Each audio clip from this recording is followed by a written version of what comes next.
wabarakatuh. Waalaikumsalam warahmatullahi wabarakatuh.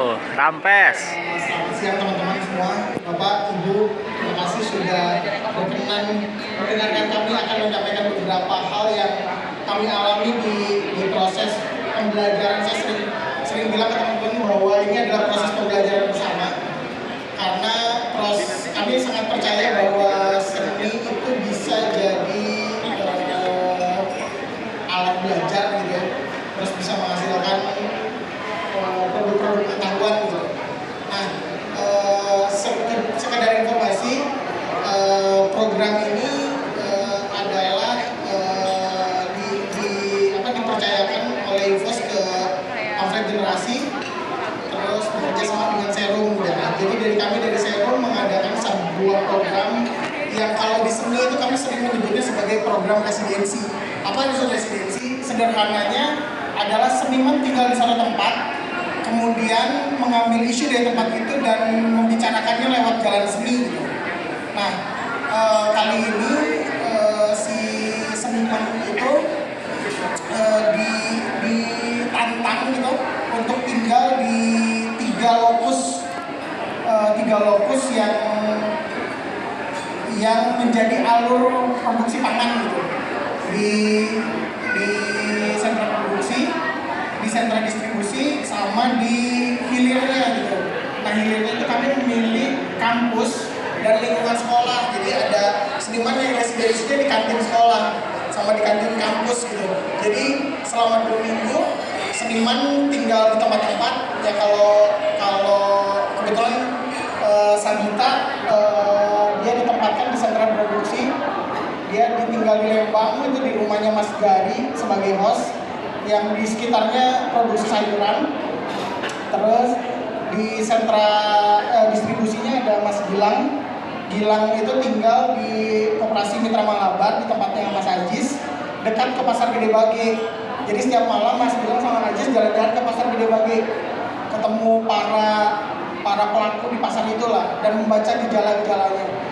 Terus ada Anita Bonit kebetulan tidak hadir, beliau sedang ada pekerjaan di Jakarta, pekerjaan lain gitu.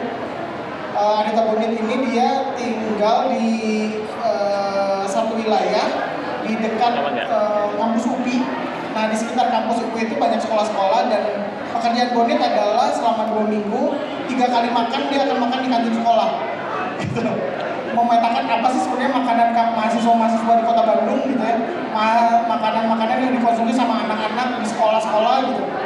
Jadi pekerjaannya dia jajan gitu, kayak gitulah. Terus yang terakhir ada Mbak Ratni ini datang ke 3 lokus itu. Dia datang ke 3 lokus itu kemudian untuk melihat food waste-nya gitu. Ada sampah apa sih yang tertinggal di 3 alur produksi ini gitu. Nah, temuan-temuannya banyak yang menarik. Teman-teman kalau lihat booth yang di belakang ada kayak semacam gerobak, ada tulisan Yu Tuang Yu. Teman-teman bisa melihat kami mempresentasikan hasil karya teman-teman selama residensi 2 minggu itu. Nah, sebenarnya ini jadi satu pengalaman yang buat saya menarik ya gitu.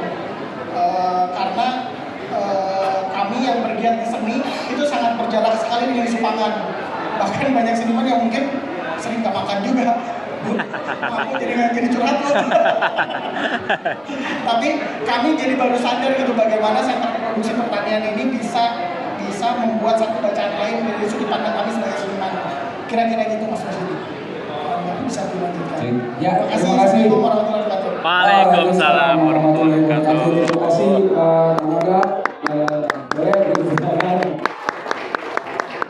Ya, di acara Artikom ini juga kita mengundang seni tani nanti untuk sebagai penanggap. Jadi ada seni tani diwakili oleh Kang Faisal. Begitu juga dengan WRI nanti akan diwakili oleh Kang Adrian gitu ya, sebagai penanggap atau yang mungkin kita bisa berbagi gitu. Menarik sekali tadi bagaimana cara kerja residensi yang biasa dilakukan oleh dunia seni, coba didekatkan kepada pendekatan pangan gitu ya. Di sini ada seniman dan juga pendampingnya yang kita sebut tadi host gitu ya. Mungkin alangkah baiknya menariknya bisa ceritakan gitu ya, mungkin bisa dari Gilang gitu kali ya. Gilang bisa ceritakan atau sedikit gambaran profiling gitu lah ya. Siapa sih Gilang, kegiatannya apa, terus juga bisa dari lokasinya di mana sih Gilang, tempat tinggalnya, terus bisa ceritakan pengalaman-pengalaman Gilang gitu ya selama menetap di Pasar Gede Bage gitu ya. Silakan Gilang. Oke. Agak nervous juga ya, telepon banyak orang. Assalamualaikum warahmatullahi wabarakatuh. Waalaikumsalam warahmatullahi wabarakatuh. Sebelumnya perkenalkan, nama saya Gilang Mustafa. Profesi saya sebetulnya sebagai seniman paruh waktu karena saya juga bekerja di korporat. Jadi saya itu sering mengangkat persoalan tentang pertanian, tentang pangan karena asal saya dari Karawang, tepatnya di daerah pesisir dekat laut. Terus orang tua saya juga berprofesi sebagai petani. Untuk proses awalnya sebetulnya waktu itu ditawarkan sama Mas Riko waktu itu mau ikut nggak residensi di pasar gitu. Wah, menarik juga karena kebetulan kan saya cuma tahu sudut pandang tentang pangan itu dari orang tua gitu, dari orang tua yang notabene-nya mereka petani, jadi di bagian produksi. Tapi di sini ditantang untuk melihat ulang si landscape soal pangan ini dari masalah distribusi gitu. Dan akhirnya waktu kemarin itu saya di Pasar Gede Bage dan cukup kompleks juga gitu kemarin itu ya. Untuk ngegali si informasi karena kan ada kode etik yang sebetulnya harus diterapkan juga gitu, walaupun yang kita tahu di pasar tuh sangat organis gitu. Jadi kayak kita untuk pendekatan ke pedagang, terus cara ngobrol itu juga kan nggak bisa langsung nodong, Pak ini ada masalah apa di sini gitu. Tapi kita juga nunggu timing, kadang kalau misalkan si pedagangnya lagi sepi dan lain sebagainya gitu. Nah kemarin saya itu sebenarnya lebih kepantik dari pas awal program ini dibuat, yaitu ada kata kunci persoalan kenapa Bandung tidak mandiri pangan. Jadi dari kenapa Bandung tidak mandiri pangan itu jadi pertanyaan besar gitu. Emang pusat kota itu udah masih memproduksi pangannya sendiri gitu, dan apakah itu bisa mencukupi kebutuhan pangan kita di satu kota ini gitu. Dan akhirnya ketika saya terjun ke Pasar Gede Bage, yang akhirnya saya menemukan bahwa si distribusi itu terjadi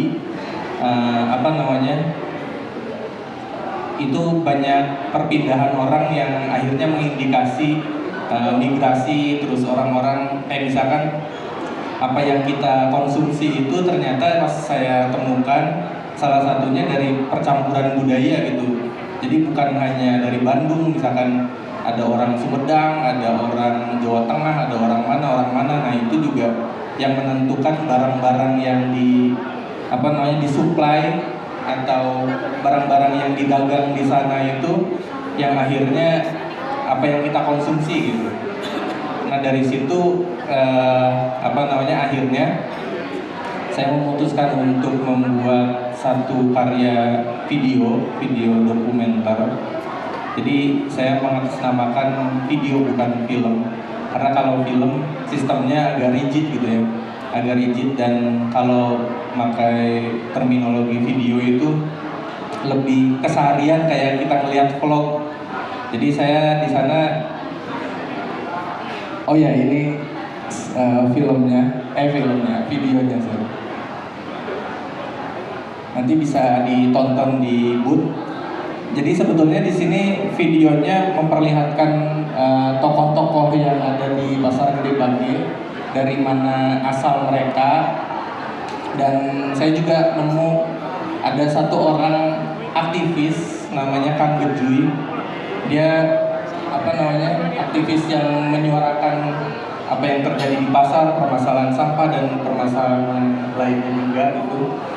Termasuk persoalan distribusi juga gitu. Kenapa distribusi akhirnya kita tergantung dari kota-kota lain begitu. Jadi karya ini sebetulnya bukan karya yang akhirnya bisa menjawab sepenuhnya gitu, tapi lebih ke mempertanyakan ulang atau bisa membuat kita berpikir ulang gitu persoalan si sistem pangan kota gitu.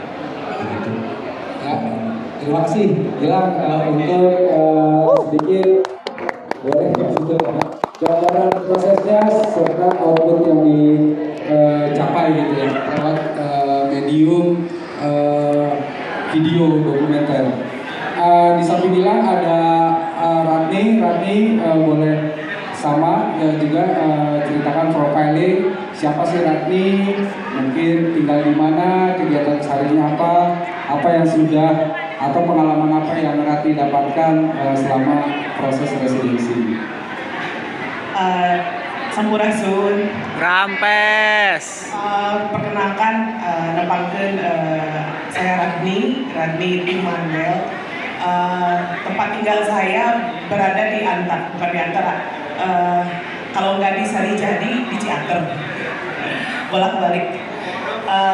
Kemudian saya bekerja sebagai pengajar kalau sekarang di STBI dan juga seniman multidisiplin.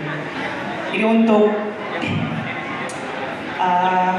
bagian dari acara Urban Future ini, saya mengemban tugas sebagai periset di 3 lokus. Jadi lokus distribusi, produksi di Parompong, kemudian distribusi di Pasar Gede Bage, lalu wilayah konsumsi di sekitar UPI. Untuk riset, sebenarnya residensi ini kan kalau ini berjalannya 2 minggu, tapi ada sampai sekarang sebenarnya saya masih melakukan terus pengembangan karya-karya yang udah saya kerjakan untuk residensi ini, karena memang tidak untuk hal penggarapan karya seperti ini saya rasa nggak bisa dilakukan dengan begitu cepat gitu. Jadi kalau untuk saya sendiri waktu yang saya punya kemarin itu saya coba maksimalkan sebisanya dan berusaha sefokus mungkin, walaupun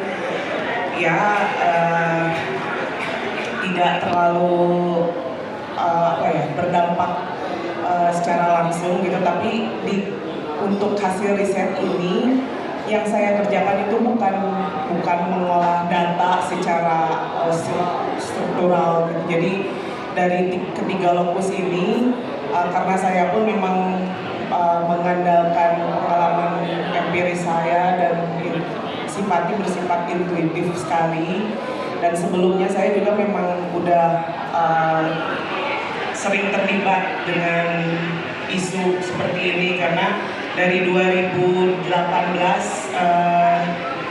saya bikin komunitas di Ciater bernama Lem Ngebon gitu. Jadi di Lem Ngebon ini saya belajar wilayah permakultur. Untuk waktu Riko ngajak saya sebagai orang yang seniman untuk meriset masalah food waste ini tantangan banget buat saya, karena biasanya saya berada di wilayah yang begitu berbeda, sedang belajar gitu, di wilayah yang semuanya serba pelan-pelan. Kemudian saya harus terjun ke wilayah yang di mana saya melarikan diri, namun saya balik lagi karena memang mungkin saya rasa itu yang masih hal yang baik untuk saya lakukan, karena ternyata banyak momen yang apa ya yang saya lewatkan gitu secara detail untuk apa ya melihat semuanya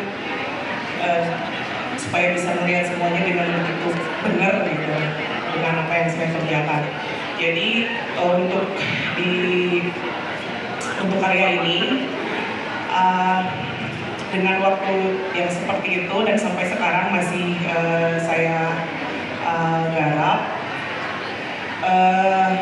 Kemudian saya mengerjakan karya yang apa ya akrab gitu dengan segala usia sebenarnya, dari anak-anak mulai dari remaja dan bahkan orang dewasa pun sekarang masih ada yang ngerjain scrapbook gitu. Jadi lewat hasil riset saya kemudian saya olah dalam scrapbook ini dan judulnya Day Old Chicken gitu. Day Old Chicken ya istilah yang mewakili pemikiran saya mengenai konsep percepatan. Jadi melalui scrapbook ini aku ingin kayak merebut kembali ingatan orang-orang zaman dulu, keingatan orang-orang zaman dulu, praktikal nenek moyang kita yang memang sangat begitu terikat kepada alam. Jadi kalau bahasa Sundanya mah bepeje kayak apa ya? Kita kan hidup di zaman modern seperti ini dengan semua sistem yang terjadi apapun itu. Lewat buku ini saya ingin mengkampanyekan betapa kita harus menghargai segala sesuatu yang masuk ke dalam tubuh kita, apapun itu, baik itu bahkan memang udara. Jadi kalau di buku ini istilah food waste itu kayak masalah perspektif sih. Kalau food waste kan dalam perspektif manusia, tapi dalam perspektif yang kita sebut dengan jagung, kacang panjang, brokol, mungkin kita juga food waste. Kalau suatu saat nanti kita bermenunggal, kemudian jasad kita membusuk dan terurai lagi bersama mikroorganisme yang lain, ya kita juga food waste. Jadi itu yang ingin saya tekankan di buku scrapbook ini gitu, lewat kenapa kalau misalnya nanti teman-teman Bapak Ibu bisa lihat di booth videonya, kenapa bisa menemukan ada acara pemakaman kayak jadi si full waste-nya benar-benar di upacara pemakaman ala agama Islam, dan kemudian ada pengumuman suara inailahi gitu, karena memang itu yang udah sangat dekat dengan khususnya saya sendiri gitu. Pengertian innalillahi wa inna ilaihi raji'un itu tidak hanya difungsikan untuk manusia, tapi semua makhluk hidup spesies lain. Itu sih kalau saya. Ya, terima kasih. Boleh. Ya, pencapaian ataupun berupa scrapbook. Berikutnya ada Sabita, boleh sama seperti teman-teman seniman lainnya bisa ceritakan siapa Sabita, kegiatannya dan pengalaman selama residensi. Assalamualaikum warahmatullahi wabarakatuh. Waalaikumsalam warahmatullahi wabarakatuh. Perkenalkan, nama saya Sabita. Sekarang saya bekerja sebagai di industri startup namanya Sekutu di exhibition management dan baru waktu artis seniman. Sebenarnya awalnya saya ikut residensi ini dipilihnya sama Mas Angga karena Mas Angga ngelihat karya saya yang menggunakan mikroskop awalnya. Terus Mas Angga bilang kayaknya menarik kalau Sabita ikutan membuka isu pangan lewat mikroskopi. Terus saya itu di residensi ini saya ada di sektor produksi pangan. Di sana saya tinggal di rumahnya Mas Gari di Parompong. Di situ memang dekat dengan pertanian. Jadi saya cuma 5 langkah ke depan udah pertanian semua di sana sekelilingnya. Waktu residensi itu mengitari seluruh tempat yang ada di dekat rumah Mas Gary gitu. Di situ ada lahan pertanian ada teks, ada lahan pertanian yang parokok untuk khusus warga di situ. Saya juga datang ke pertaniannya di Setiabudi Regensi, dan waktu itu kita pembukaan acara residensi itu di Rumah Kail. Di sana juga saya melihat ada pertanian yang sangat organik di Rumah Kail. Sebelumnya saya nggak pernah menyentuh soal pertanian sebenarnya, karena saya lebih ke biologinya manusia kalau dalam pengkaryaan di manusia. Tapi kali ini ditantang untuk melihat dari sektor pertanian. Waktu saya residensi, karena saya seniman mikroskopik, jadi saya mengambil sampel-sampel dari seluruh pertanian yang saya singgahi. Ini kayak contohnya di belakang ini adalah sampel tanah dari Rumah Kail. Jadi waktu itu saya ngambil sampel tanahnya, dilihat di mikroskop dan saya gambar ulang. Ini saya kasih pewarna dan memang tanahnya masih lumayan bagus kalau di Rumah Kail. Kalau di Rumah Kail tuh tanah yang masih ada hewannya, masih ada kumbang-kumbangnya. Kalau di pertanian yang di Parokok mungkin karena mereka butuh cepat produksinya, menggunakan pestisida dan segala macam pupuk lainnya, akhirnya saya cuma bisa melihat kristal-kristal aja, tanah doang gitu, nggak ada zat-zat unsur mikroorganismenya, udah nggak ada, udah tinggal kristal-kristalnya aja. Ini juga contoh-contoh tanahnya dari sampel ada teks. Buat lengkapnya mungkin bisa dilihat di booth. Di situ saya nyimpen banyak banget sampel buat dilihat. Di tempat Mas Gary saya ngambilnya bukan tanah aja sebenarnya sampelnya.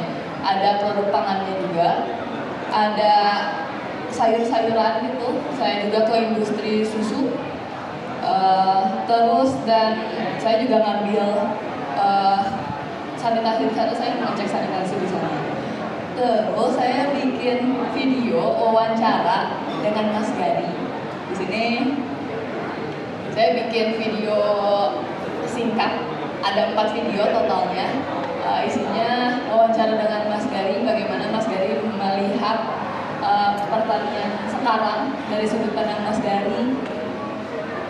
Di videonya ada pembahasan mengenai bagaimana pandangan Mas Gary dan Mbak Sulis, itu saya wawancaranya, pandangan mereka terhadap pertanian modern sekarang, bagaimana sejarahnya, dan tantangan-tantangan yang harus dilalui oleh pertanian sekarang. Ada nih video-video yang mungkin yang bisa ditonton juga kalau di sini susah. Ada video, ada suaranya, jadi lumayan seru buat dengerinnya. Iya, ini lebih kayak ke gosip-gosip pertanian. Oke. Nah, ini visual-visual yang ada yang bulatan itu yang dari visual-visual objek sampel yang saya ambil, saya rekam dari mikroskop. Jadi ini dilihat dari sudut pandang mikroskopnya. Nanti di bawahnya ada teks untuk membaca pembahasannya, jadi ada wawancaranya di situ. Ini gosip-gosip pertanian hari ini isinya.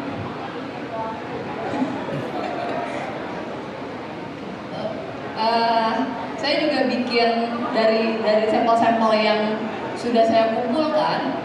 Kebanyakan memang sampel tanah yang saya ambil. Saya juga bikin karya peta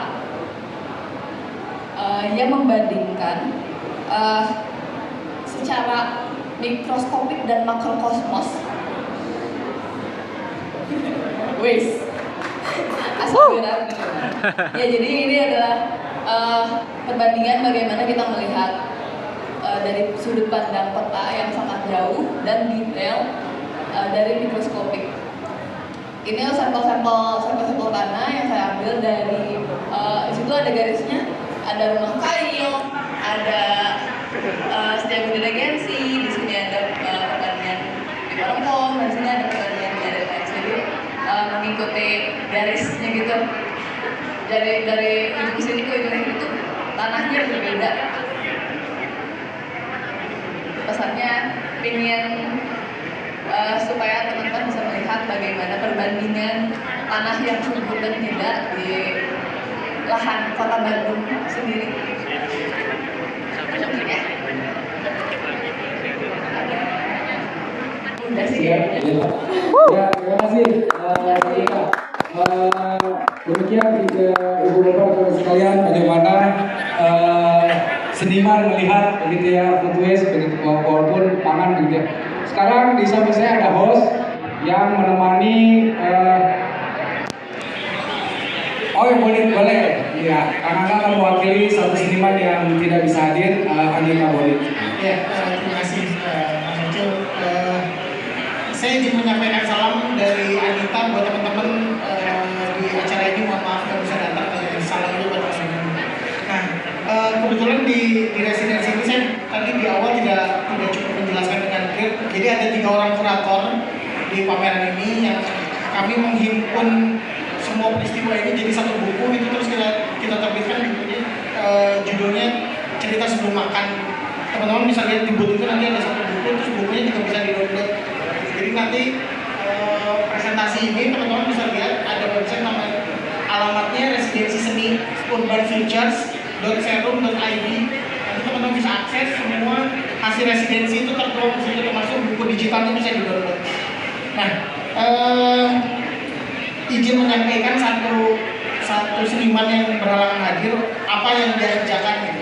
Nah, jadi Anita ini berlatar belakang dari satu kolektif namanya Grafis Puruhana di Jakarta. Pekerjaannya adalah membuat karya-karya cetak grafis. Nah, di proses residensi ini dia membuat karya dengan basis cetak lisografi. Secara teknis eksekusinya dia bikin poster, bikin zin, sama dia mencetak foto-foto makanan di piring, terus di apron sama serbet. Nah, beberapa karya ada judulnya yang Dinamika Piring, karyanya sebelah dia mencetak digital print di atas piring keramik. Terus dia memotret makanan-makanan yang dia makan selama ada di kantin UPI itu. Dia makan, setiap hari difoto karyanya, makanannya, terus dia crop, dia tumpukan di dalam satu piring, tampilannya seperti ini. Ternyata yang dia makan kebanyakan itu sambal dan ayam goreng. Ternyata makanan mahasiswa kita itu sambal dan ayam goreng. Nah, karya lanjutannya lebih menarik. Yang menarik adalah dia bikin poster kearifan lokal merek-merek sambal. Jadi dia main ke supermarket daerah Setiabudi gitu, terus dia motret jenis-jenis sambal gitu. Nah, dari keseluruhan karyanya Bodi itu ada banyak, ada itu, terus ada zin Kadaharan Bandung. Dia zinnya ngomongin tentang lotek, kayak gitu lah, cimol gitu, makanan-makanan lokal karya Bandung lah. Nah, ada satu karya yang cukup menarik. Ini zin yang karya paling menarik perhatian saya adalah karya yang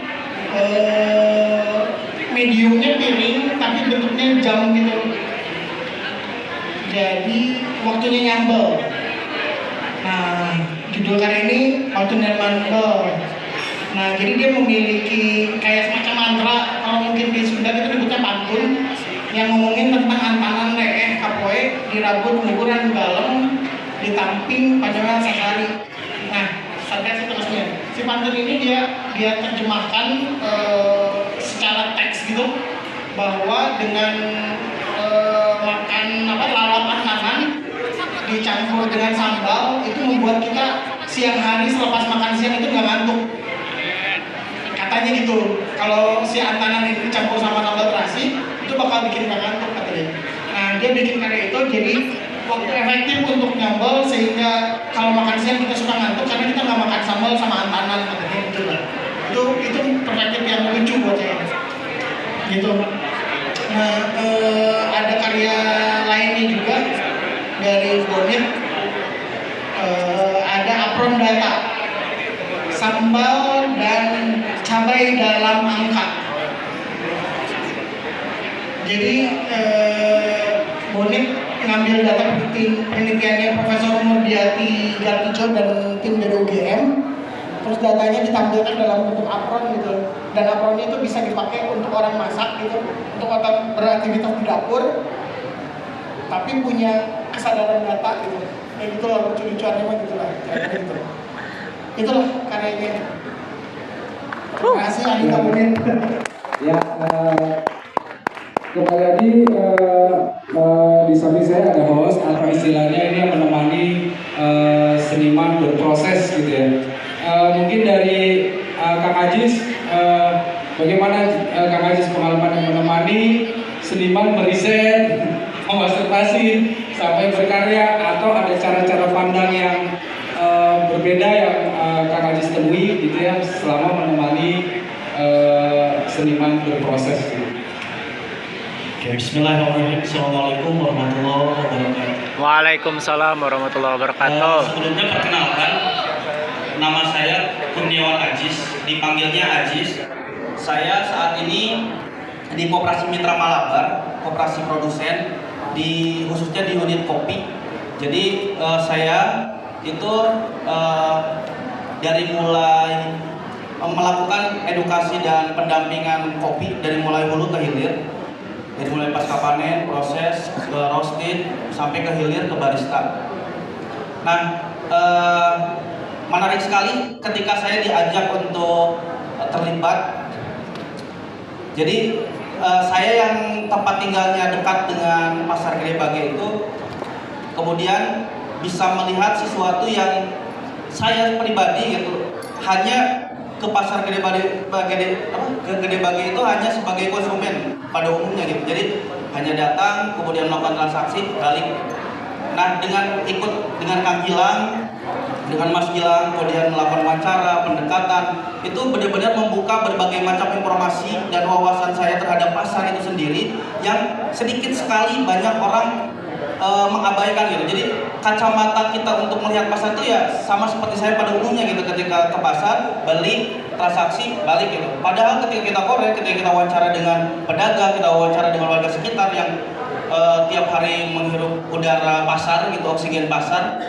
Nah, banyak cerita-cerita yang tidak tersoroti gitu. Tadi Kang Gilang udah sampaikan, sangat kompleks, sangat ramai untuk dibicarakan. Bahkan hasil dari temunya Kang Gilang itu yang berupa video itu tadi dikatakan tidak bisa menjawab keseluruhan dari berbagai masalah yang dimunculkan gitu, yang kita temukan di pasar. Tapi setidaknya dari penelitian ini, dari temuan ini, saya pribadi sebagai host selama mendampingi Kang Gilang itu mendapatkan berbagai macam pengetahuan dan wawasan yang baru, dan membuka dari berbagai macam pertanyaan-pertanyaan yang muncul karena wawancara kita dengan para pedagang itu memunculkan satu refleksi baru gitu tentang pertanyaan dari mana warga-warga pasar itu sebenarnya gitu. Jadi ada orang-orang pasar yang asli Bandung dan ternyata mayoritas ada yang dari mana-mana gitu ya. Nah, ini sebuah refleksi yang jadi oh iya, kenapa di Bandungnya sendiri orang Bandung itu sedikit gitu ada di sini gitu, melakukan yang menempati pasar itu sedikit, dan berbagai macam permasalahan lain dari mana bahan-bahan yang ada di pasar Gede Bage itu disediakan, dari ternyata ada dari Garut, ada dari Tasik dan lain sebagainya, bukan dari sumber daya Bandung sendiri yang menurut saya masih berpegunungan gitu. Bandung masih bisa dimanfaatkan dengan baik dan masih bisa dimaksimalkan sumber daya alamnya. Tapi mirisnya di lapangan yang kita temukan ternyata demikian adanya gitu, ternyata sumber daya alam yang dipasarkan ternyata masih disuplai dari Garut, dari Tasik dan sebagainya, bukan dari Bandung kebanyakan, dan orang-orang pasarnya banyak yang juga dari luar yang menempati sekat-sekat pasar itu ya. Itu mungkin, jadi saya merasa senang, saya juga belajar, saya juga banyak pengetahuan baru, ilmu baru, teman baru, dan bisa ngobrol dengan warga pasar. Itu menjadi pengalaman berharga bagi saya. Bisa cerita nggak sih gimana sih seniman itu meneliti Jis? Ada aneh, ada unik nggak sih? Atau ada trik-trik aneh gitu seorang seniman untuk meneliti gitu? Biasanya kan berkarya aja di studio. Iya. Ada nggak? Ya, ini kok gini tekniknya gitu.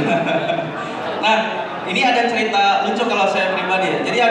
Jadi saya karena saya merasa bahwa saya punya tanggung jawab nih untuk nganterin Kang Gilang dapat sebanyak-banyaknya informasi. Nah, cuman kan saya juga kalau tadi Kang Gilang bilang kita tuh nggak bisa nodong orang untuk jawab pertanyaan saya. Nah, nggak bisa gitu kan. Harus ada sebuah pendekatan. Nah, saya kepikirannya waktu itu ketika saya ke pasar, saya bawa kartu mahasiswa. Meskipun saya udah mahasiswa akhir gitu ya, udah lagi nyusun. Tapi saya pakai kartu mahasiswa saya mahasiswa UIN. Saya pakai ke pasar, kemudian saya bilang, "Pak, saya mahasiswa UIN lagi ada tugas, bla bla bla gitu ya, mohon izin untuk wawancara." Ada yang nerima, ada yang enggak. Nah, Kang Gilang ini lucu. Jadi ketika saya bilang kayak gitu ke salah satu orang di pasar, "Pak, saya mahasiswa UIN." Nah, langsung si orang ini tuh bukan mempersulit sih, kayak mana surat dari kampusnya, mana pengantarnya, bla bla bla dari sini. Aduh, saya bilang, Pak, ini saya cuman ini aja gitu, cuman ketugasan aja, belum ada surat-surat seperti itu. Nah, Kang Gilang itu masuk. Si Kang Gilang masuk ke obrolan, tapi gaya santai gitu Kang Gilang. Sambil ngerokok, jadi nyalain rokok terus, oh iya Pak, pendekatan itu. Jadi ya kita mah emang ini bla bla gitu, pembukaan dulu, terus mulai melakukan pertanyaan yang dia tuh nggak sadar sedang ditanya gitu kayak gitu. Kayak kalau pasar tuh Pak, ini misalnya banyak banget pertanyaannya, misalnya ini kalau pasar tuh berarti Pak ini operasionalnya dari jam berapa ke jam berapa Pak, ya misalnya gitu ya. Mohon dijawab, oh dari jam segini jam ini oh terus Pak ini misalkan kalau saya mau buka lapak nih gimana ya Pak ya prosedurnya gitu ya. Nah, langsung dijelasin. Jadi justru informasi yang banyak itu dari pertanyaan yang tidak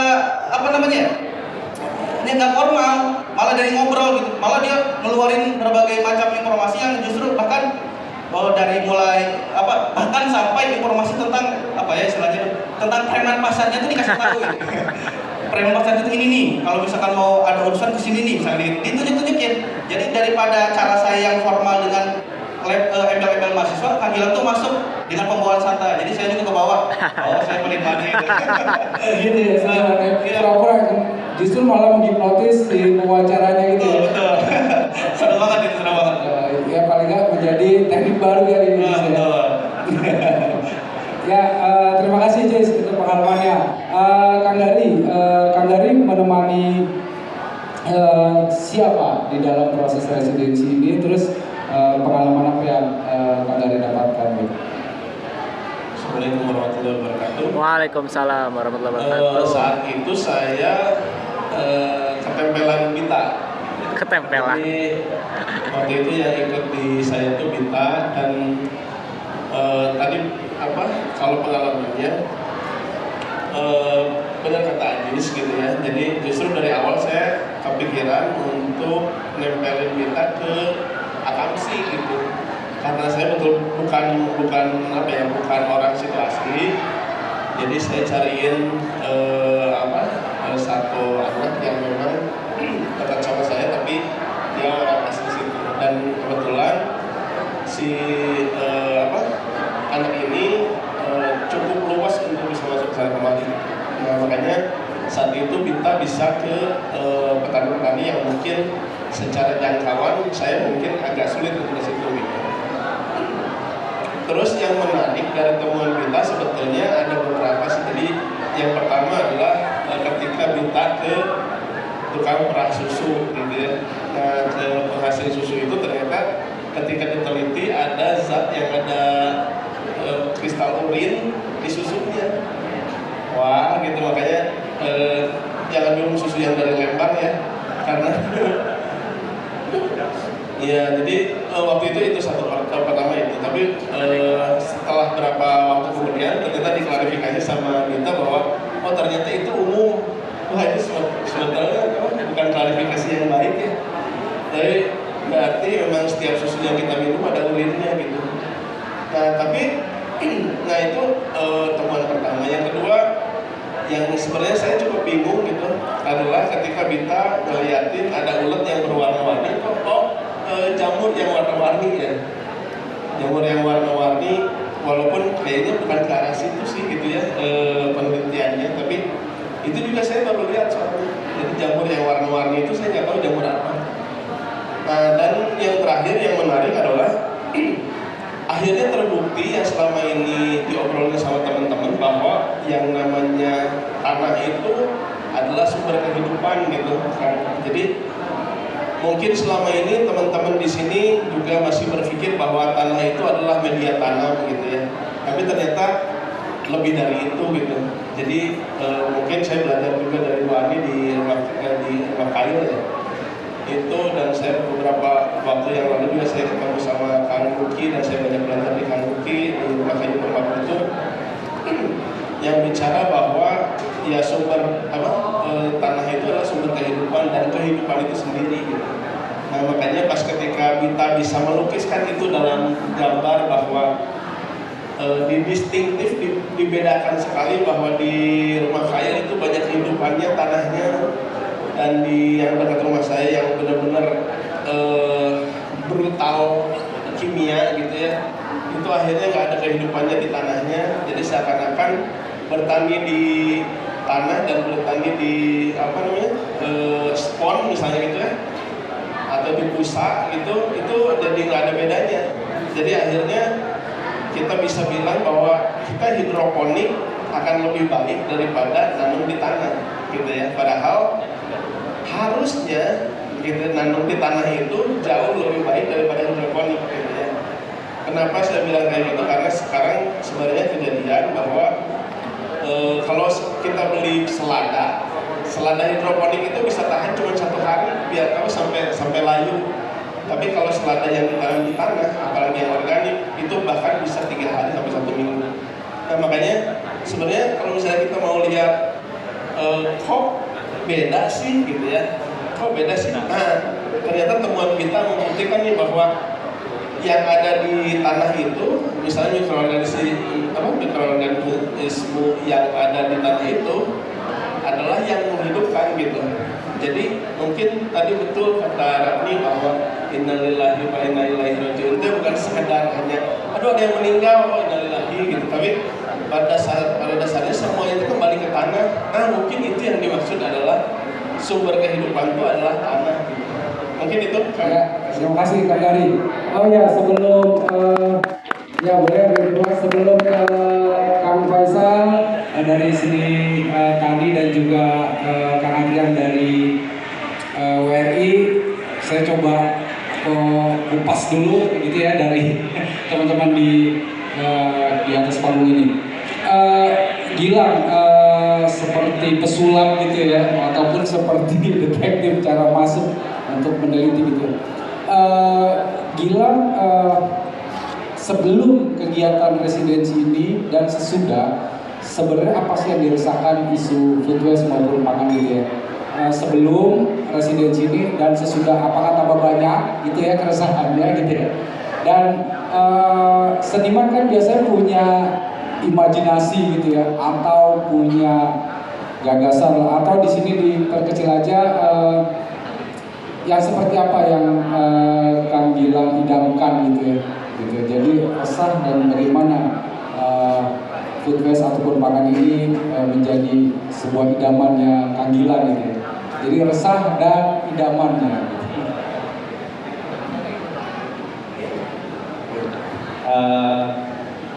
Sebetulnya apa yang diresahkan itu sebelum residensi ini saya pernah ikut satu program waktu 2019 kalau nggak salah, residensi juga di daerah dataran tinggi Dieng. Itu justru kayak antitesis dari si penelitian yang sekarang, karena waktu kemarin itu saya justru mengkritisi persoalan pasar yang artinya modern, terus serba bersih, serba harus ada di ladang-ladang yang luas gitu. Nah waktu itu penelitian saya persoalan tentang kalau di masyarakat Sunda itu ada namanya mundur atau metikin daun-daun liar Nah kalau di Jawa itu ternyata ada namanya ramban, atau kalau bahasa keren, bahasa Inggrisnya foraging gitu. Nah apa namanya, saya masih mempertanyakan sebetulnya pangan, apalagi spesifik persoalan kota gitu, apa namanya, apakah kita terlalu sibuk dengan apa-apa yang kita kerjakan yang fundamental akhirnya kita terlupakan gitu. Padahal kalau kita tengok, kalau kita pelajari yang di sekeliling kita tuh yang mungkin di media dianggap kotor, dianggap tidak bisa dikonsumsi, sebenarnya bisa dikonsumsi gitu. Kayak di dekat rumah saya aja yang sekarang saya tinggal di daerah Ciwastra, lebih tepatnya Rancaorai, itu diskotik di sisi kota Salentik gitu. Nah itu apa namanya, banyak tumbuhan-tumbuhan kayak kalau tahu pete Cina. Nah itu banyak banget gitu, tapi kok orang jarang mengkonsumsi. Kalau saya dulu di kampung tuh apa namanya, si konsumsinya banyaknya ngambilin dari liar. Dan akhirnya saya pindah ke kota, terus apa-apa serba beli. Terus kalau misalkan saya beli apa-apa serba tepung, apa-apa serba instan gitu. Jadi keresahannya masih di seputaran itu gitu mas. Ya, apakah kita kalau tidak ada pasar tuh gak bisa hidup gitu? Begitu aja sih. Terima kasih. Yang didamin apa nih? Gambar idai. Boleh berimajinasi, boleh. Yang didamkan mengenai pangan gitu. Yang diidamkan itu sebenarnya ya kita bisa mandiri pangan secara pribadi aja sih. Kayak saya juga punya cita-cita gitu ketika udah lulus tadinya, punya tanah kayak Ranti gitu, ngehidupin permakultur, bisa apa namanya, berputar di satu ekosistem yang saya buat sendiri gitu. Nah itu saya juga berpikir di kota bisa nggak ya gitu, karena kalau di kampung mungkin kemungkinan karena tanahnya masih lega gitu, masih gede, sangat bisa gitu. Tapi kalau misalkan di kota bisa nggak sih gitu dengan dempetan gedung-gedung dan lain sebagainya. Oke, thank you Ilham. Berikutnya sama Ratni, sebelum dan sesudah apa sih sebenarnya yang dirasakan bagi Ratni, dan juga ambisiusnya atau visi-misinya gitu, ambisiusnya pengen banget nih pangan seperti ini gitu. Boleh Ratni? Keresahan buat Kota Bandung apa? Boleh Kota Bandung atau pangan itu sendiri, atau keresahan Ratni terhadap Bandung atau pangan, boleh. Ya kalau nomor satu mah sebenarnya banyak pisan gitu PR buat di sini, apalagi kan sekarang lagi heboh itu ya sesar Lembang kayak gitu. Itu kan antara resah dan pasrah kayak gini kan. Tapi kan harus gini spesies lain aja mereka punya apa, adaptasi gitu untuk berkehidupan untuk dirinya sendiri gitu. Masa kita sebagai manusia yang diberi kreativitas lebih, makanya nggak bisa coba membayangkan kalau kemungkinan yang terburuk terjadi, plan B, plan C, plan D itu gimana gitu. Kayak ya saya resah karena kayak misalnya taruh sesuatu terjadi bencana untuk manusia gitu, ketika alam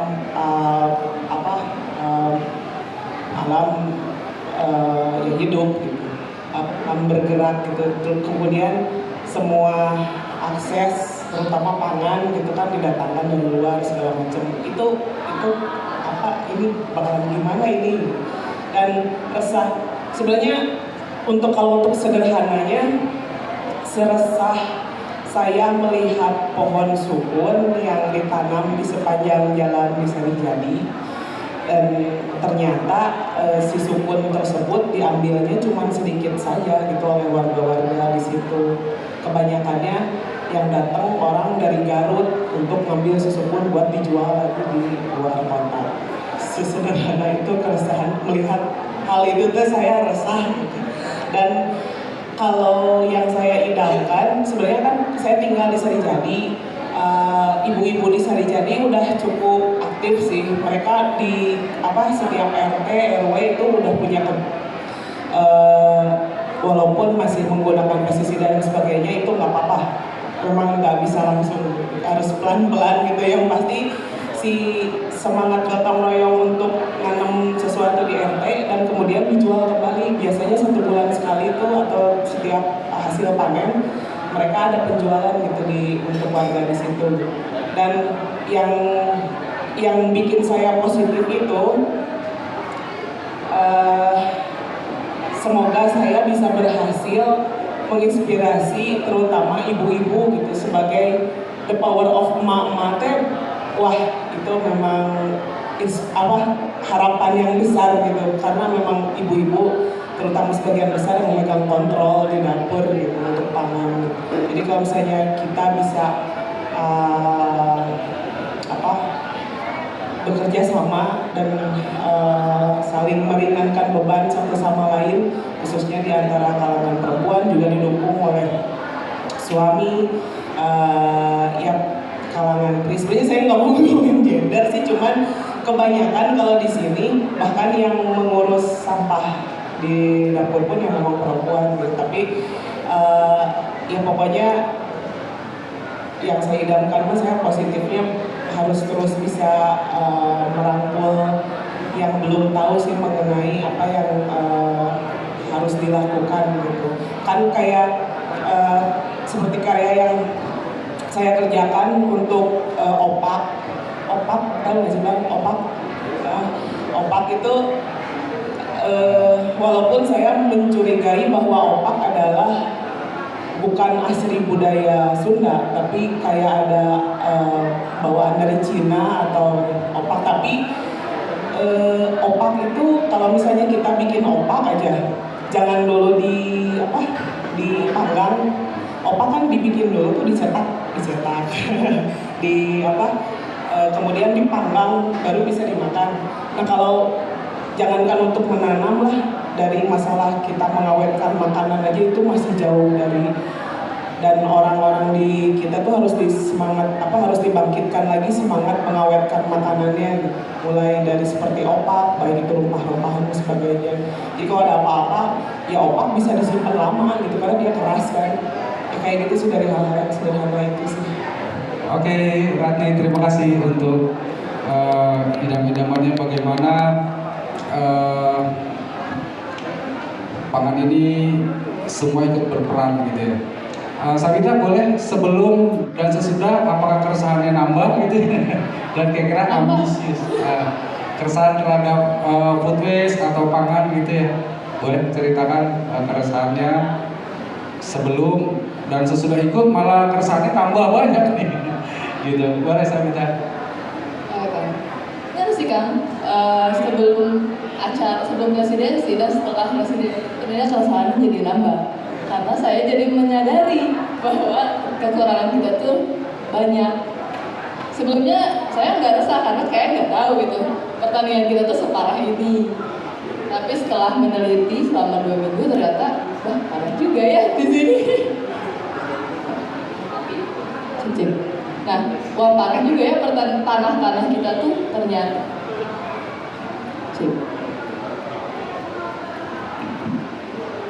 Ternyata pertanian kita tuh tanahnya udah gak sehat.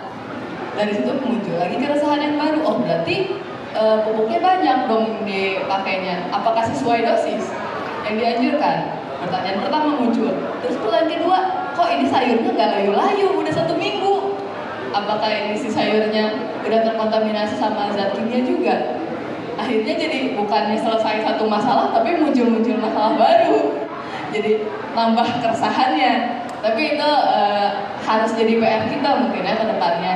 Gimana caranya kita memperbaiki si sistem pertanian ini ke lebih baik. Dan yang saya lihat gitu ya, selama 2 minggu residensi itu ternyata banyak banget anak-anak muda kan yang peduli sama pertanian.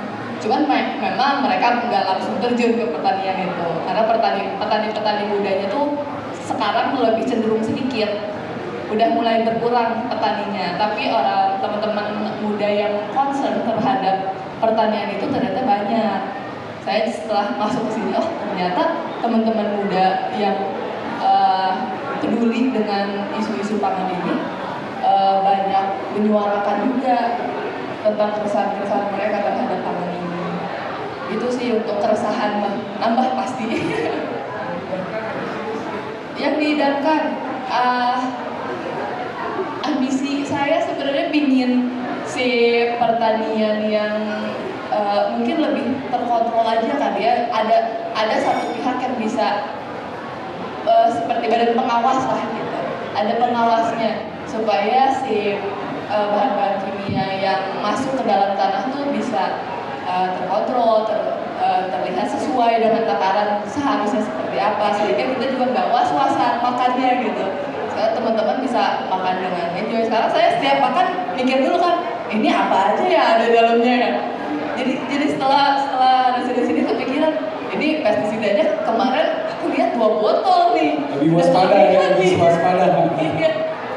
Gitu, jadi kepikiran, aduh aman gak ya gitu kalau dimakan banyak-banyak, bukannya sehat enggak, tapi malah pikir aman enggak. Jadi pinginnya sih mungkin kedepannya saya berharap sih pertanian itu bisa ada yang mengontrolnya, bisa ada yang bisa mengatur. Soalnya kan petani-petani yang kebanyakan itu memang mereka yang mungkin bukan lulusan pertanian gitu, bukan mereka yang cuma dikasih tahu ini visualisasinya tuh ini pupuk khusus buat penyumbur gitu. Tapi mereka sendiri nggak tahu kandungannya apa gitu. Mungkin dari saya harapannya dari sini tuh ada orang yang bisa membimbing, mungkin kita buatkan kelas gimana gitu petani-petaninya supaya kita bisa belajar bareng apa komposisinya, apa saja yang masuk ke dalam makanannya. Itu mungkin kan. Oke, Sabita, terima kasih. Baik, untuk mungkin bisa menanggapi atau berbagi gitu ya teman-teman dari Seni Tani, ada Kang Faisal, ataupun dari WRI ada Kang Adrian, boleh sharing-sharing berbagi atau mau menanyakan atau mau menanggapi hasil dari residensi Urban Future ini, boleh? Ada Kang Faisal, Kang Adrian, boleh? Silakan Kang. Mungkin ada yang mau dibagi mungkin juga.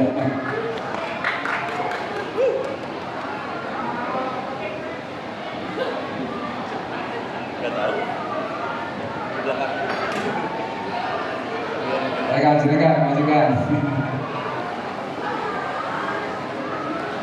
Boleh kan mau menanggapi atau mau berbagi dari pembicaraan kita mengenai isu pangan maupun food waste? Menurut saya ini kan temanya itu cerita sebelum makannya. Banyak sekali cerita kan sebelum makan tuh, ketika ada sajian makanan di piring itu kan banyak sekali cerita ya. Ada nasi, ada lauknya itu bisa dari berbagai daerah gitu. Nah, saya sebagai petani dari CSA Seni Tani merasakan keresahan gitu. Di Kota Bandung ini berapa 96% lebih itu kan dari luar ya.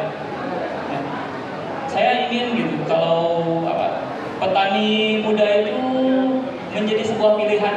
Kan untuk saat ini petani muda itu bukan pilihan. Jangan. Saya harap sih lebih banyak edukasi gitu kepada petani agar pertanian juga bisa setidaknya gitu diperbanyak pertanian organik juga. Kan ada dari teman-teman juga yang meneliti gitu kan bahwa bahayanya, dampaknya apa saja dari pupuk kimia gitu terhadap tanah, terus terhadap tanaman juga mempengaruhi pada tubuh ketika kita konsumsi. Gitu aja sih Pak. Terima kasih Kang. Mungkin dari WRI boleh? Kang Adrian, boleh Kang? Bisa berbagi, bisa mempertanyakan, atau mau menanggapi, boleh.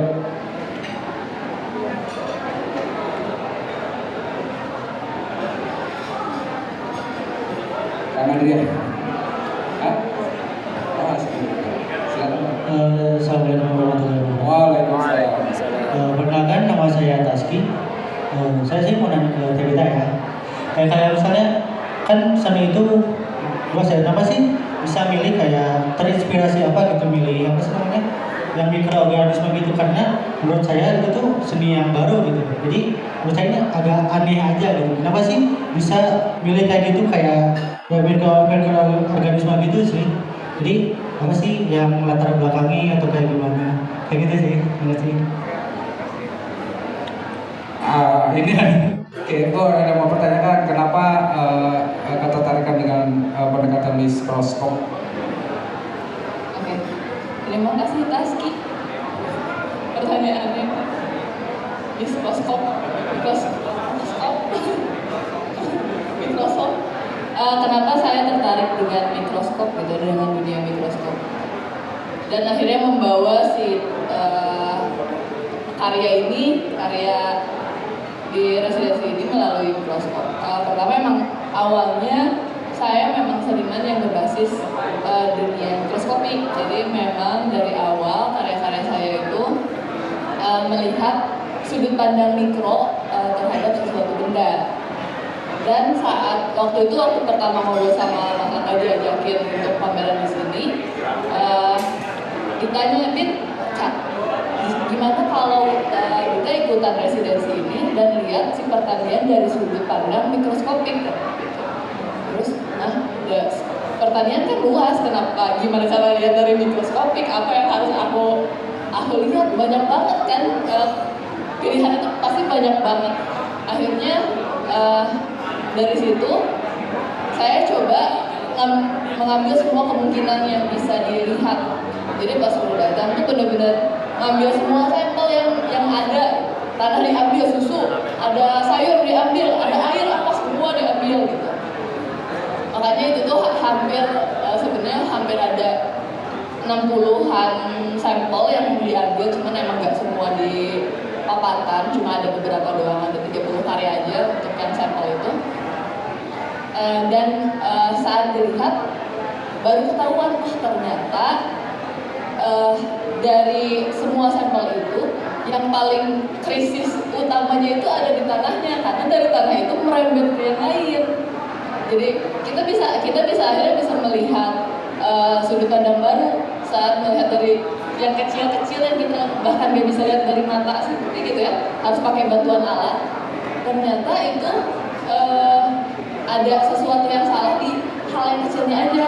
Gimana saat kita bisa melihat lebih besarnya, masalahnya mungkin jadi lebih besar lagi gitu. Jadi kita bisa ada sudut pandang baru yang bisa kita lihat dari mikroskop itu. Aku pengen mengambil itu sih. Oke, Sarita, terima kasih. Mungkin dari ibu bapak atau rekan-rekan sekalian, audiens dari Arti Talkshow ini yang ada di Pendopo, boleh ada yang mau bertanya, ada yang mau berbagi, boleh silakan. Ada yang mau berbagi, bertanya, ngasih saran, masukan, boleh. Atau Kang Aga bisa spill sedikit gitu ya tentang buku cerita sebelum makan, boleh, biar penasaran kali. Spill aja dikit-dikit aja Kang Aga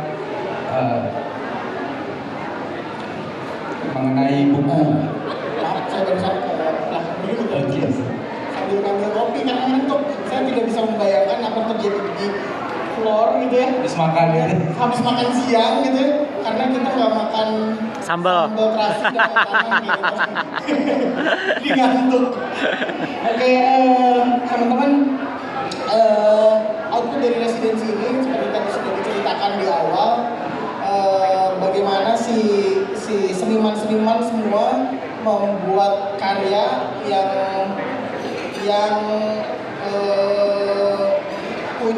punya pisau analitik yang tidak lazim, yang berbeda dari orang kebanyakan. Nah, saya tadi diingatkan sama Mas Riko, kebetulan Mas Riko ada di sini, Pak, yang di tengah ini.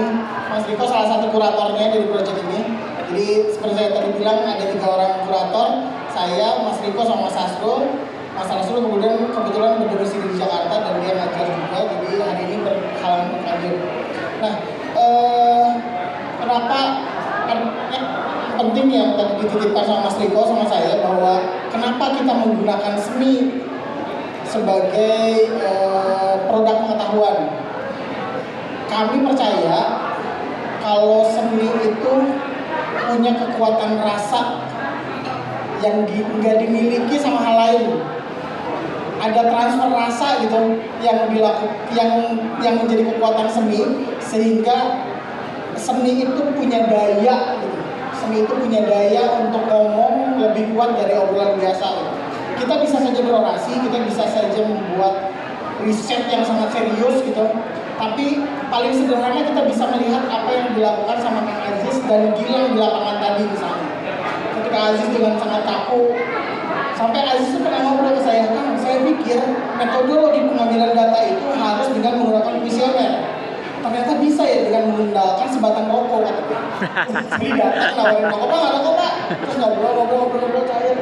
Dan memang Gilang karena terbiasa residensi gitu ya, terbiasa ngobrol sama orang, punya kemampuan yang melampaui itu gitu.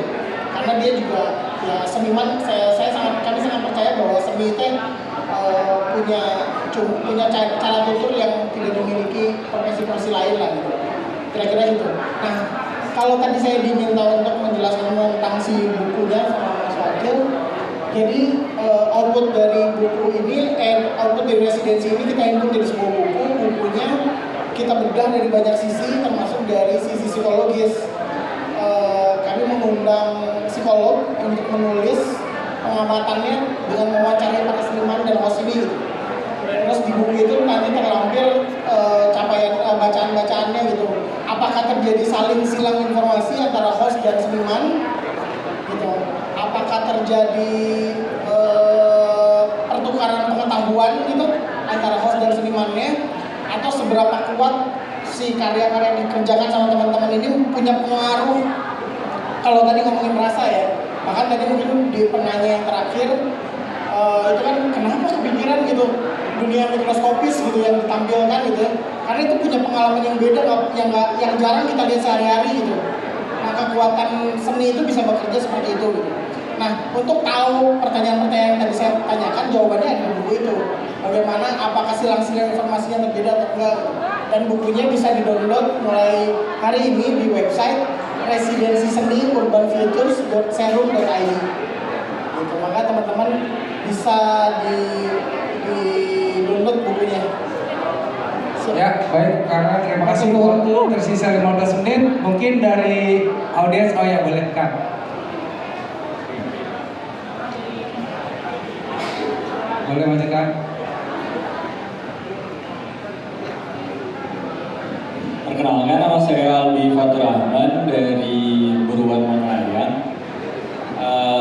Saya tentunya mohon maaf belum baca karya secara sepenuhnya, tapi yang saya lihat dari yang kolase ataupun misalnya mikroskopik dan cerita, si benah karyanya sepertinya mengasumsikan bahwa adanya kesalahan di dalam mengelola sesuatu. Nah, apakah misalnya dari teman-teman itu mengasumsikan satu hal wujud antagonis yang sama, atau sebenarnya asumsi-asumsi yang ingin dihadirkan dari karyanya tuh tentang kerusakan dari tanah yang kayak gini, terus misalnya jejak-jejak pasar yang tidak teratur dan sebagainya. Apakah benang antagonisnya berbeda, atau sebenarnya dari teman-teman itu bisa mengerucut ke satu wujud antagonis yang sama gitu? Terima kasih. Ya, terima kasih. Ini kayak perlu dijawab oleh seniman-seniman. Apakah punya bayangan seperti itu, atau memang sebenarnya teman-teman tuh ngalir aja gitu ya? Iya, boleh. Karena kayaknya ada musuh yang sama deh kalau menurut saya gitu. Ngelihat karyanya deh.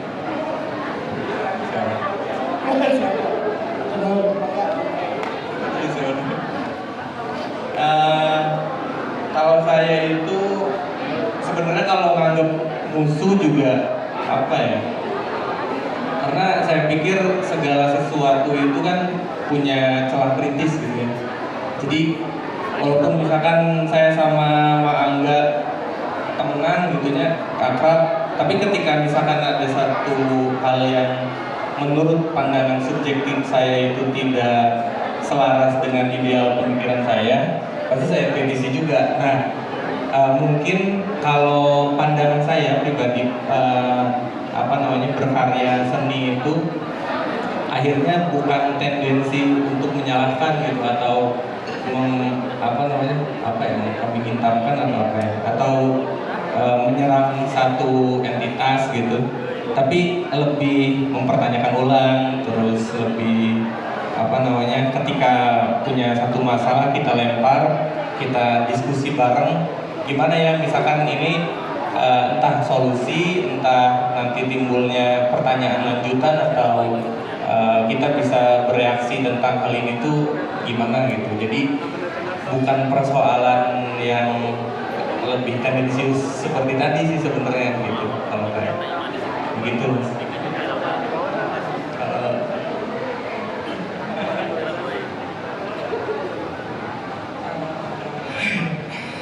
Iya, saya setuju sama apa yang dibilang Gilang. Terus kalau untuk saya sendiri, dari awal ketika saya masuk ke wilayah seni pun nggak pernah lihat sisi kiri kanan, depan, belakang, atas, bawah, nggak. Bener-bener ngikutin kereteng HT aja gitu. Dan saya mau lebih ke mikirin, karena buat saya sendiri kalau seni teh the way of being gitu. Jadi pilihan bukan sebagai suatu kerjaan atau strategi untuk bertahan hidup, tapi memang the way menjadi satu bagian kehidupan saya gitu, si seni teh. Dan ya mungkin kalau untuk saya sendiri mau lebih ke mikirin karma saya mah. Jadi berusaha sedang karena tahu caranya, karena tahu sudah merasakan buruknya seperti apa. Jadi sekarang lagi, kalau bahasa Sundanya lagi terapi gitu, sekarang tuh saya lagi bebenah supaya bisa menjalankan semuanya dengan baik gitu. Dan seni itu adalah bagian dari situ semua kalau untuk saya. Jadi bukan tentang antagonisnya, mungkin saya sendiri gitu. Saya antagonis karena kan manusia mah di dalam diri manusia mah monster, bisa sekaligus monster dan juga malaikat cenah gitu. Nggak ada musuh apa gitu yang secara spesifik gitu kalau itu sendiri. Kalau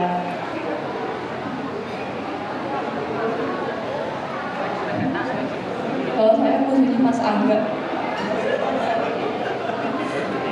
Kalau di karya saya sebenarnya karya saya itu banyak banget ngasih info aja. Jadi saya nggak ngasih satu statement bahwa ini yang salah sih ini, tapi saya memberi informasi bahwa ini ada banyak nih info, kalian serap, kalian tentukan siapa yang mau jadi musuh kalian.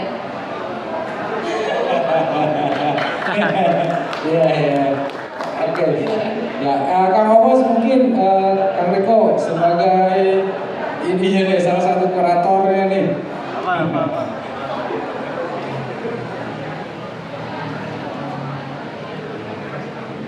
Pertanyaannya? Apa? Musuh? Nggak tahu ya. Kalau bagi saya dari awal berkecimpung di dunia seni, selalu membiasakan memposisikan diri saya sendiri di zona abu-abu gitu. Jadi benar bukan soal siapa musuhnya gitu, karena bisa berubah-ubah gitu. Ya teman-teman aktivis misalkan bisa jadi hero gitu, bisa di dalam satu sudut pandang, begitu pun sebaliknya gitu. Jadi ini bukan soal siapa musuhnya gitu. Ini mah kita cuma bermain-main, so tau gitu. Emang so tau ngomongin pangan, karena simpel saya mah emangnya urusan pangan, urusan aktivis yang berlatar belakang ilmu pangan doang. Boleh dong kita yang demen kegambaran juga gitu, bro. Ya sama yang tadi saya meneruskan dari Kang Angga gitu.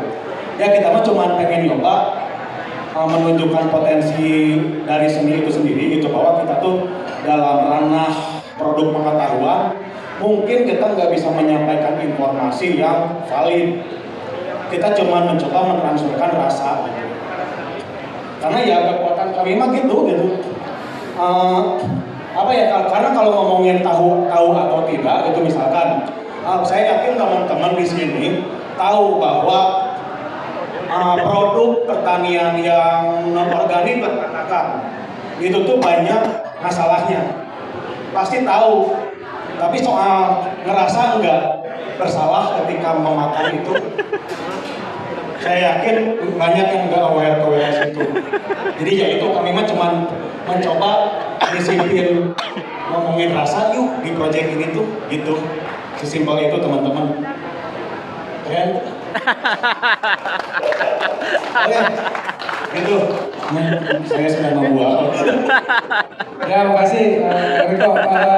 Karena waktu tinggal 5 menit lagi, mohon maaf jika ada pertanyaan atau ada pendapat, nanti bisa kita obrolkan di belakang. Jadi kalau saya tarik garis pembicaraan kita bahwa ini lebih bersifat kepada edukasi satu sama lain, saling belajar, khususnya interaksi di antara seniman dan juga host gitu ya.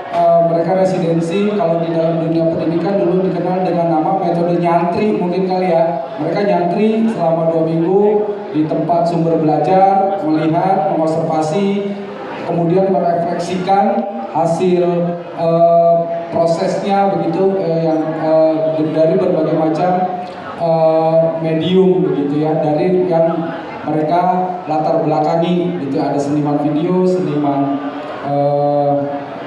gambar atau drawing, ada juga Ratni yang demen dengan fotografi gitu. Jadi saya pikir seni bisa menjadi masuk ke dalam ekosistem baru, ekosistem pangan. Saya nggak tahu apakah bisa jadi pemain cadangan, apakah cuma menjadi apakah cuma mau menjadi strategi saja gitu ya.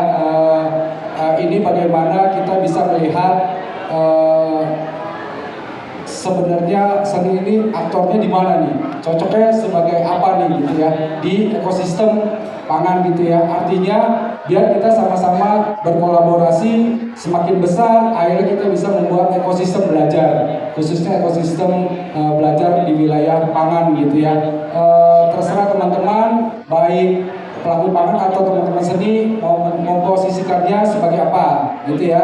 Apakah bisa ya sudah seniman pemain cadangan aja, kalau buntu, kalau nggak gol-gol masuklah masukin seni ya gitu ya. Atau kalau memang udah sering atau udah masukkan aja seni gitu ya. Kalau dalam sepak bola begitu ya, kurang lebihnya mohon maaf. Saya Wahyudi untuk kegiatan artis talknya. Terima kasih Kang Angga, Sabita, Ratni, Gilang, Kang Gari dan Kang Ajis. Kurang lebihnya mohon maaf.